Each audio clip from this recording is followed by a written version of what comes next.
Good morning, Gert-Johan Coetzee. Firstly, it's great to see you again. I think it's been a long, hard year. It's July already, and the country's been in lockdown since the end of March. So I'm sure it's been difficult times for everyone. So welcome to our Prestige audience, and welcome to Gert-Johan. And we spent this morning out at Sandton City looking at your great installation of dresses. And we'll talk a little bit about that now. But today is really to get your thoughts on where things are at, where do you think things are going to go, and how do we go forward as a country from here with regard to fashion. Fantastic. Thank you so much. Welcome to my studio. It's such an honor to have the Prestige family back. Okay, great. Thanks, Gert. How has COVID been for you? I think COVID-19 has been super stressful for everybody, especially in the eventing space. As we all know, from March, there has been no events. And I think especially the 14th of March was quite a big day in a lot of matric dance girls and boys' lives, where their matric farewell was already postponed then because of COVID-19. So it is definitely a challenge. It's definitely so different. I literally can't even remember what I was like pre-COVID because I think we've all grown so much as humans throughout this experience, and it made me really sit up and notice how sustainable we have to be as humans. And I think the fashion industry is known to be one of the most polluting industries in the world. And as a fashion designer, I'm really accepting the challenge to make beautiful, sustainable clothes for the people to then buy. And I think that is going to be what the world will look like post-COVID. It's much more sustainable than we were. Okay, so let's talk about the type of events. So you mentioned matric farewells. Obviously, great events like the Durban July is now gone into a remote type capability. Functions like weddings, how do you think weddings are going to happen? So the one thing about weddings is that you cannot keep a bride from her one day. I always say that a wedding is your biggest red carpet moment of your life, and every girl wants that. And I think most of my brides has postponed their weddings. I think just before lockdown, a few tried to just quickly squeeze their wedding in, but unfortunately most weddings were cancelled back then. And still there's no light really at the end of the tunnel for when we'll be able to get married again. But we have started very slowly to consult with brides again and to really to see when we'll be able to open up, because I think perhaps December, Jan, we'll be able to have small weddings. But the fact of the matter is, if it's not safe, then we shouldn't do it. So until then, we are selling sustainable fashion. Yeah, I think we totally on your page. We're sitting with a situation of unpredictability.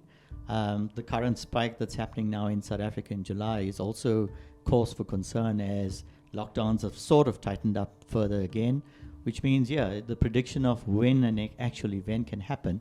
I think from what we are seeing, there's a fair bit of downscaling as well. So you limit exposure to 50 to 100 people max over time, and people are more conscious.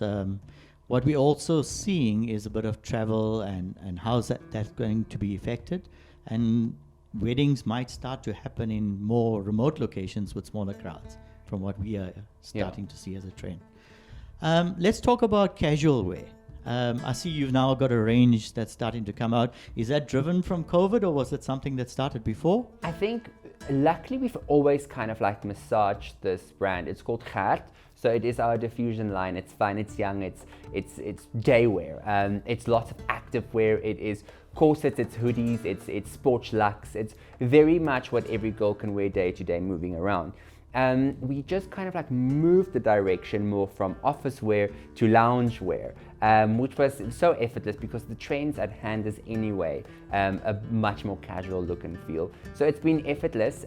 We are doing so well with our leggings and hoodies, and I've just put corsets over hoodies, and that's just something new. And I think that as long as there's something exciting out there to buy and to wear, even if it is just for Instagram, we all still want to look good. And I think with quarantine, we've all put on a bit of quarantine weight, so of course it's just great to snatch that all the way it back.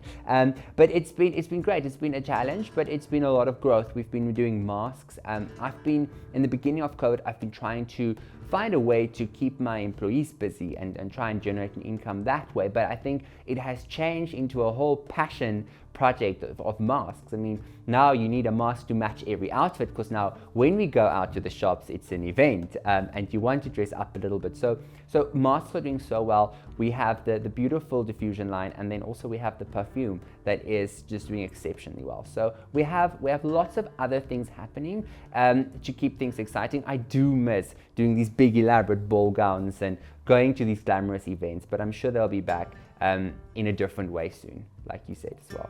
Yeah, sure. So let's talk a little bit about online. I mean, obviously the physical retail is under pressure. Pure lockdown means it doesn't happen altogether. And then over time, the online aspects will start to become more and more important. We as South Africans have always resisted online shopping, but I think it's become a way of life forced upon us through COVID. What's your thoughts around online and where it's going to go? So the number one question I get asked so often is, Gert, why don't you have a physical store? And I've always said that I'm rather going to invest in a great online store. And I've been doing this for about 3 years now. So by the time COVID hit, I already had all the logistics and a quite successful online store running. So it was just really just making that bigger and teaching people more. And I think it's about making people feel safe about shopping online. So my whole online experience is all about you and what you get out of it and how we're going to protect you. And if you're not happy with anything, making it so easy for you to return it, just so that you don't feel scared or worried about shopping online. And I think that is going to be the future of online shopping, is teaching the audience first that it's safe, and secondly how to do it, and that you can just return things. It's just like going to a normal shop. It's just 10 times safer, and you get to do it from the absolute leisure of your lounge. Yeah, that's right. I think we've all taken to the online through either being forced to it or you were adapting to it from the start. But the ability to return, I think, is the differentiator. There's too many cuts and too many different sizes, and people are not alike. So you're a bespoke type entity. So I'm sure there's a bit of adapting to make your model work in an online environment too. So what made our online store more successful than other, because we do get reports, and currently we are in the top 3 online stores in South Africa.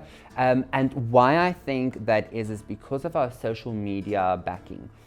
We have a large following on all platforms, and it is very easy to just put something on a mannequin and show people a video of what it looks like. So people don't fall in love with it at the online store. They already fall in love with it on social media, seeing it from different angles, perhaps even seeing their favorite celebrity wearing it, and then that pulls through to the online sale. And I think that is just really reimagining what online shopping is about, and for us that has been a great success. Okay, that's great. You're quite passionate about the perfume that you've recently launched. Tell us a little bit more about that and where you plan to go with it. So we went all the way to Grasse, France, where perfume is from. The first commercial perfume was from there. Went to perfume school, really learned the ins and outs about finding your fragrance and who I am as a designer when it comes to fragrance. And then I'm just meeting all the famous noses that works in Grasse. I was actually quite starstruck. So it was a wonderful experience in collaborating, learning all the different notes and bringing something back to South Africa that is truly an essence of Africa. I wanted it to reflect the soil of Africa, and I think we got that down pretty good. I think girls and boys wants to feel good, and I wanted to blur the line between sexuality to come out with a unisex fragrance, and it's just been received very well locally and internationally. So we've had lots of international orders, and also locally it's just so beautiful, because I think it's such a true reflection on South Africa that it's selling quite well worldwide. Okay, you did off the record earlier, but I'll bring it on record now. Talk about the next fragrance to be launched. tell us a little bit Yes. about that? So originally the next fragrance was supposed to come out in September. I went back to grass now in December and made another beautiful, beautiful perfume that is sweeter. It is so stunning. It's floral. It is also unisex, and it is so long lasting. I think that is what I want a Gert-Johan Coetzee fragrance to be known as, is that signature that just follows you around the whole day. And we are launching it soon. With COVID, you can never say when it will be out in stores, but it will be at Skin Cosmetics and on shopgert.com quite soon, hopefully. Okay. So where to from here? Where do you see the Gert brand going? So we are definitely focusing a lot on sustainability.